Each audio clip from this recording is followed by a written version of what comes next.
Oh my goodness, y'all forgive me, but we are back, and thank you so much for, again, TV Seminary and Counseling Center for partnering with us and connecting with our live audience.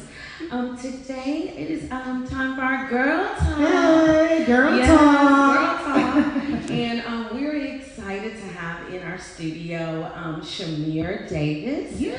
Shamir is a Houstonian who promotes a holistic approach to health and fitness. Oh my goodness, yes. We need this. Yes, okay? yes. Her transformation journey has been a lifelong battle of mind, body, and spirit. Mm-hmm. It's Monday. Okay, forgive me. I'm having tongue twisters over here.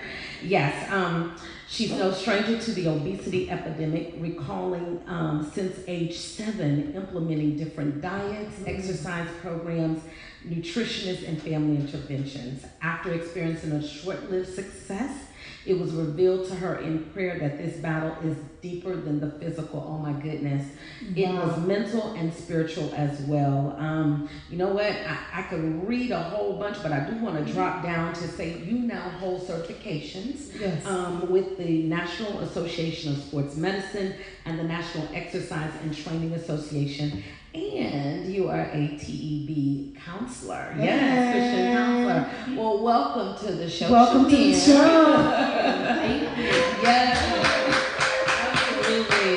Thank you for having me. Yes, so I read a little bit of your bio, but I really am interested in what you said initially, that the battle was a little bit more than just a weight battle. It was a mental and spiritual. Can you tell the audience a little bit about that? Okay, so as a child, I was overweight. It was labeled as obese. Mm-hmm. And back then you don't really know what's in foods. Yeah. We didn't have as much information as we have now. Right. And then so I continued to gain weight, and so I had different dietitians, the different diets and workouts, and I'm a child, and growing up in that, so you have this, label on you with kids, the teasing, and so it was a lot, and it affects your self-esteem, your self-worth, your self-image, and everything. So as I got older, I was always active, so I always liked to be. I said I was an athlete at heart. So I didn't play sports, but I always loved to be active. But it was my eating habits. I love to eat. I love food. So that was the discipline. So as I got older, I took it more seriously. Went to college and everything. I hit 260 pounds about 3 times in my life. Wow. Yes. And so I got to a point where I was like, this is enough. I've had some success. I've tried different programs, shakes, and all kind of things. And those were fine, but they were not sustained. Mm-hmm. A lot of times, don't eat as much, just don't eat, or, yes. just shake. Just don't eat. Yeah, if you like to eat, that's not absolutely. Exactly. So, give up butter. Exactly. So after I had some success, and then I literally gained all the way back twice. I said, this is too much. And I had to give it to God, because I didn't know what else to do. I'm like, I was using my own power, my own strength, and was leaving God out of it. So I prayed about it, and I said, Lord, just reveal my purpose. What do you want me to do? I want to be better able to fulfill the purpose that you have for my life, because I was allowing it to hold me back from things. I have a question. So you were obese. You knew that. Yes. What was the drawing factor? What made you want to lose the weight? Was it the bullying, or was it the fact that you just wanted to look a certain kind of way? Initially, it was I wanted to look a certain way. Mm-hmm. But when I did have the success and I lost the weight, then I started to get a little beside myself. That's everybody. Then I got comfortable. I got comfortable, and then I gained weight back. Wow. And I realized doing it for looks is not going to be lasting either. So then I had to go back to the drawing board.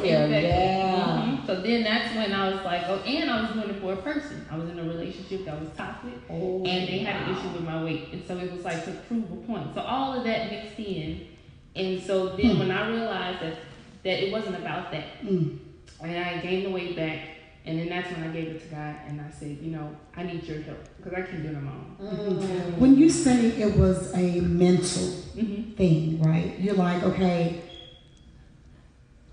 it's more than just me loving, because I love to eat.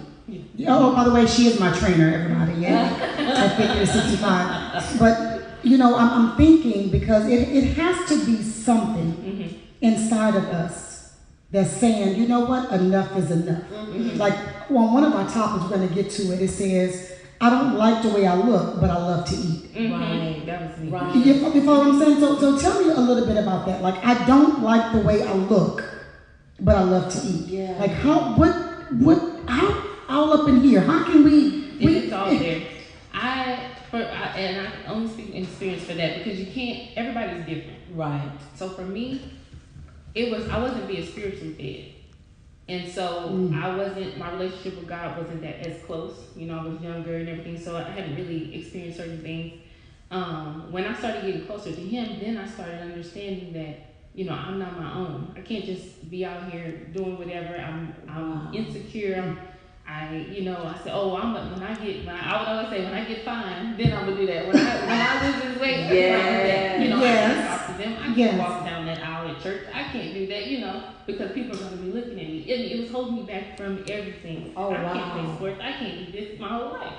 So when I realized how many opportunities that I passed up because of my weight, and I was like, and then so when I started getting closer to God, I realized that, He had blessed me with these opportunities and I passed them up because of my own insecurities. So like I said, I had to give it to Him and I was like, I don't know I can't do it on my own. Yeah. So do you ever believe that, and you say walk down the aisle, I'm thinking salvation, like I'm just, you knew that the Lord was speaking to you, right, at that particular moment, but you just would not go down that aisle. Right, because of fear of what people thought of you. Because now, do you think that it was what people thought, or do you think that it was the stronghold that you had in your mind? Do you really think that it was that bad? I guess that's what I'm asking. No, I think it was the stronghold that it may have been some young people that that were probably my age and may have thoughts of it, and I don't know. I could have been making it up. Yeah. But yeah, it was me. So let me ask you a question. So you said you gave it to God, right? And a lot of us in the church, we hear give it to God. Yes. I want you to take us through what that looks like. A working definition. Work that out. Yes. Give us a visual of what give it to God looks like and how He walked you through the process. Yes. Because some of us, we just... Because we hear it, we give it to God, but how did that look for you? What did you do? Well, it's definitely it's a process. Yes. It's not a... Oh, but I like that though. Yeah. It's not a specific, step by step. So it started off with prayer, just totally surrendering and admitting that to Him. So we give God everything else. Like, Lord, I can't pay this bill. I can't, I'm mourning over this loss of the job, or I need this job. We know how to pray about those things because, we really cannot handle that. But with weight, I noticed, I thought, I got myself into this situation, so I should need to get out of it. God's not concerned about this little thing, when really it's all connected. Yeah. So then I said, okay, obviously I can't do this if I keep going back and forth. And it's like, I like where I was, when I would see the progress, I'm like, why can't I stay here? Right. And so when I say giving it to Him, I prayed about it. And when you really seek Him about it, it just, everything connects. You have encounters with people, you hear a sermon, and it's all connected. I started writing, I started journaling. And then I started seeing a pattern. And then I would pray in my journals. And that's kind of like how I was communicating with Him. And having love and support from my family, and then when I met my husband, that really did it for me. But I would say, because he's very supportive and encouraging, which I didn't have that initially in my previous relationship. But the one thing for sure, fasting. So when I finally had enough, we did the Daniel fast. And I was 2016 was right after we got married. And I once again gave it to God. I was like, I gained all my way back to the pound. I had lost 30 pounds. I gained it back to the pound. And I said, this is enough. And we prayed about it. It was one of our goals, one of our things we were going to pray about. And God blessed me with free personal training services through church that we were going to here in Houston. And I had never won anything. Never win anything. And I said, yeah, and it's shout out to Chris White with Fit with Chris, and he knew exactly that was gonna be, he was gonna pick me, and that's how she does. I'm still there. Wow. So now I'm training there. He's giving blessed me with, great opportunities to train. It's just God was in it from the beginning. All you have to do is submit, and everybody's connected the dots. Absolutely, and I love that because I think I love how you started it. Yes. And I'm glad you did. Mm-hmm. It's a process. Yes. Yeah. Because I think sometimes we think when we give something over to God, I heard somebody, I think this was my pastor, the Jesus genie. Yes. Yeah, we think we give it to him, and then, it's like bewitched or whatever, you rub the little you say whatever, and then immediately the things are going to happen. But it's a process, and in the process, you said you journaled, you prayed, you fasted, so you use weapons of your warfare. You picked up the weapons, and I think that's what we leave out a lot of times.